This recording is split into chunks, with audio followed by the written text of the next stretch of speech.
dhugeeffachaan jiraachuudha tooppikiin nuti irratti walii wajjin ilaallu har'a. Egaa dhugeeffachaa keenya point tokko tokkoon yoon sanii kaase hedduudha har'uma nobbaasu garuu amma ta'e callaa irraa isinitti mee lakkise.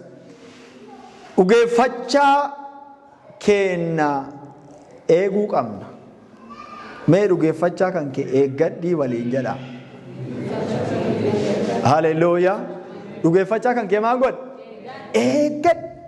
Yooti eeggachuu baatte dhugeeffachaan sirkaa badde. Yooti eeggachuu baatte dhugeeffachaan sirkaan maatti. Yooti eeggachuudhaa baatte dhugeeffachaan kan keessa jalaati daayiverti ta'uu danda'a. Kanaaf dhugeeffachaa kan keenya eeggachuun barbaachisaa. Maaliifi faarfannaa Daawitii 116 irratti dubbiin Waaqaa akkas jedhee dubbata. 116 irratti akkas jedhee dubbata dubbiin Waaqaa. Yeroo ani guddisee rakkadheera jedhettiyyuu an amantii koo nan eeggadhe. Ilaa angaafan akka maleen gaargale akka maleen rakkadhe guddiseen dhibame guddiseen miidhame gaafan jedheyyuu an dhugeeffachaa kiyya nan eeggadheedha. Ameen haleluuyaa.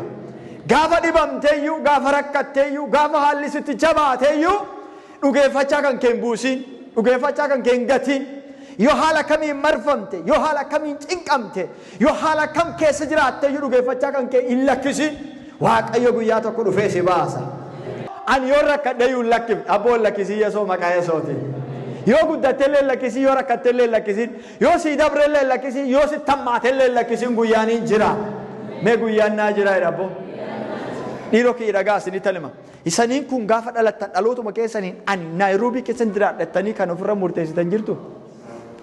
Eenyu sarma sin jiraachisu jira.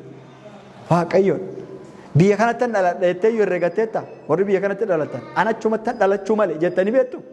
Hin beektan. Jireenya amma jiraachuu jirtan kana beektaa Waaqa sanii kenne. Haleluuyaa. Iddoo isin amma jirtan kana beektaa Waaqatti isin kaa'e. Kanaaf dhugeeffachaa keessan luusin godhiina kan agas irraa jira.